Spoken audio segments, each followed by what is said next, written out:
চট্টগ্রামের করিডোর বন্ধ করো, বন্ধ করো, চট্টগ্রামের করিডোর বন্ধ করো, বন্ধ করো। চট্টগ্রাম বন্দর ব্যবস্থাপনায় বিদেশি কোম্পানিকে যুক্ত করার পদক্ষেপ, রাখাইনের জন্য মানবিক করিডোর উদ্যোগ, স্টারলিং ইন্টারনেট সেবা চালুর মাধ্যমে বাংলাদেশকে সাম্রাজ্যবাদী যুদ্ধচক্রে জড়ানোর চেষ্টা বন্ধের দাবিতে ঠাকুরগাঁয়ের বালিডাঙ্গিতে ৩ জনকে নিয়ে বিক্ষোভ করেছে বাংলাদেশ কমিউনিস্ট পার্টি। শুক্রবার সন্ধ্যা 7:30টার সময় বালিডাঙ্গি উপজেলার চৌরাস্তা থেকে মিছিল বের করে তারা।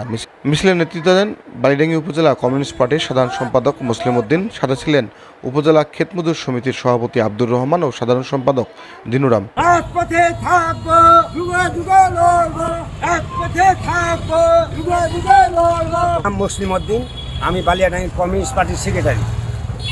আমরা আজকে যে এই বিক্ষোভ মিছিল, আমরা ওই যে চট্টগ্রামের বন্দরে যে আমাদের ওই করিডোর হচ্ছে, এই করিডোরের বন্ধের দাবিতে আমরা আজকে রাজপথে মিছিল করতেছি।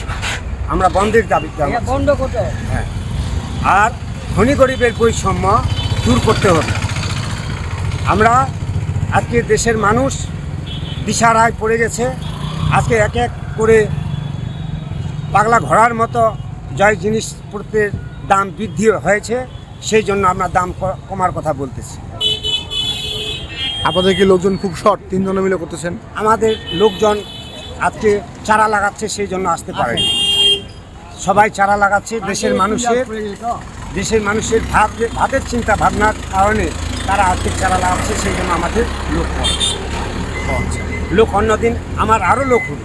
তবে আপনারা আন্দোলন চালিয়ে যাবেন? আমরা আন্দোলন চালিয়ে যাবো, একজন হোক, দুজন হোক। হ্যাঁ, আমরা রাজপথেই থাকবো বন্ধ না হওয়া পর্যন্ত। আমাদের সংগ্রাম থাকবে। যতদিন বন্ধ না হয় ততদিন আমরা ছাড়বো না, চলতে থাকবো।